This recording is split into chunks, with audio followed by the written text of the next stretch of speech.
Hey everyone, and welcome to the channel. Today we're going to visit the Grand Canyon National Park in Arizona, and I'm going to show you what to do, where to go, how to get in. This is the entrance gate right here. It could be very busy, but it'll take you a minute to get through. I visited in early March and it's quite high, so you can see there's still a little bit of snow there. The first thing you probably want to do is go to the visitor center, and there's a great display here on the old exploration, and this is one of the boats that they used to travel the river.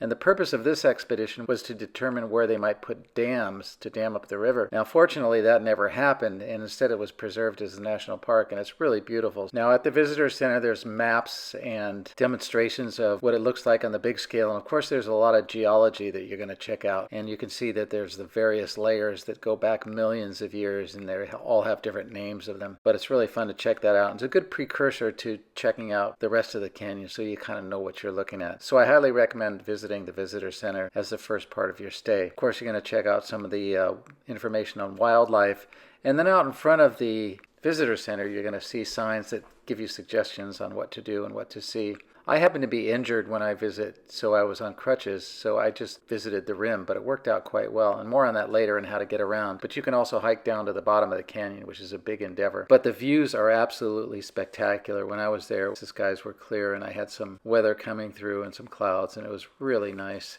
Now, after you walk around the visitor center and look at some things that you might do, there's a very nice hike that you can do. The lookout that's right near the visitor center that you can walk to is called Mather Point. And from there, you can actually head west along the rim trail. That's going to take you to the Yavapai Point and Geology Museum. This is a very easy hike along the rim trail, and it's actually a paved path. It's about 0.7 mile or 1.1 kilometers, so it's a great thing to do to get to the museum. Now, this museum is pretty awesome. It has a lot of displays. Now, be prepared because it's very popular. It's right near the visitor center, so you're going to see a lot of people. But they have this huge model of the canyon, and it's really fun to look at and check out. And it gives you a great overview of what you're looking at. And then the other exhibits there will bolster your knowledge on what there is to see. And of course, there's a gift shop there too, so you can buy stuff if you like. And it should be noted that if you just swing around and look out the window, you'll see a spectacular view from the Yavapai Geological Museum. It's important to note that there's this incredible bus service in the Grand Canyon. It's gotten busy, so they've decided to stop people from driving and have them ride buses. And the buses run every 10 minutes along the Hermit's Rest route, which is where you're going to get your overlooks, and there's a bunch of overlooks that you can see. And here's a list of the overlooks, and you can stop at each one. You can get off the bus, check it out, and within 10 minutes the next bus arrives.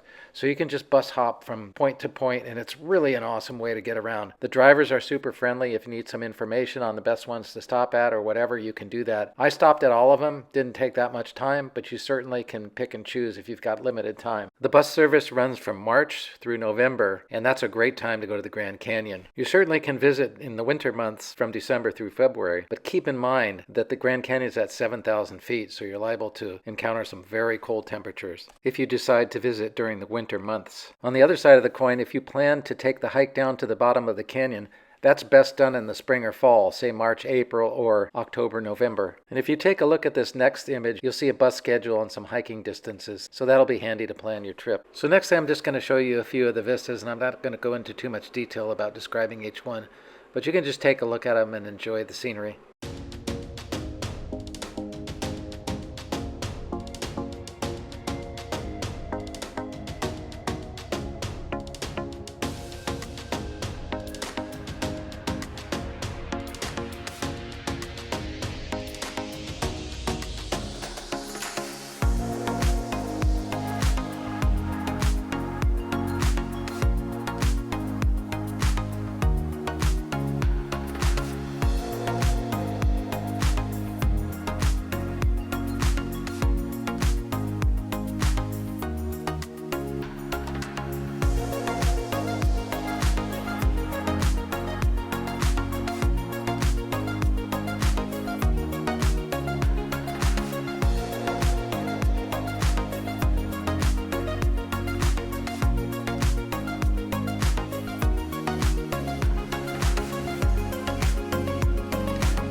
When you stop at the viewpoints, you're going to see these various plaques with a lot of information along the way. This one's about the John Wesley Powell expedition, and this one's more about the layers. And you'll also see some information about the pygmy forest that you'll see along the way.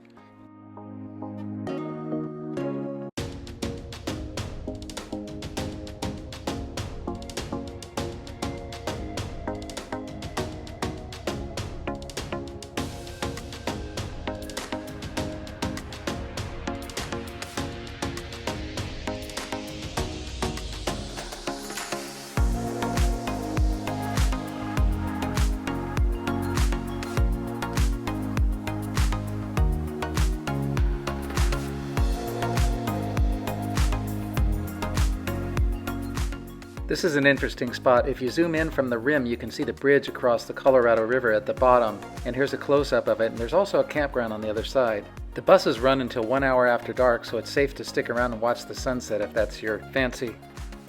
If you head east on Desert View Drive, you'll come to the Kaibab Trail, and that's one of the major ways down to the canyon. The other trail is the Bright Angel, but there are a lot of people hiking on this, and it's a long way down, and you should do it on a cool day. However, you can go as far as you like. If you want a shorter hike, you can just go down for a bit and then turn around. It's a beautiful spot if you want to get a little more hiking in.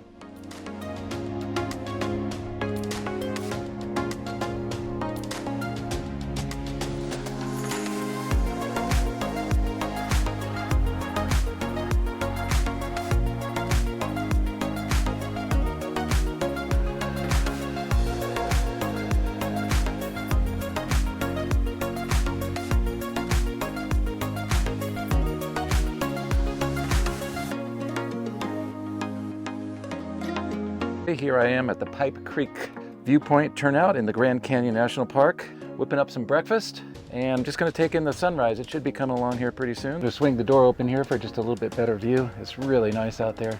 I want to quickly talk about where to stay. I stayed at the Mather Campground, which is just a basic campground. It's really nice, but there's an RV center where you can stay also. I think that's about $70 a night. And then there's a really fancy lodge you can stay at if you like finer accommodations. This place is absolutely gorgeous, a great place to stay. I'm not going to give any rates because they may change. And I should also point out that there's a laundromat located on premises that you can go to, and there's plenty of room to do your laundry if that's your case. So thanks for coming along. Hope you enjoyed the video. Until next time, thanks for watching.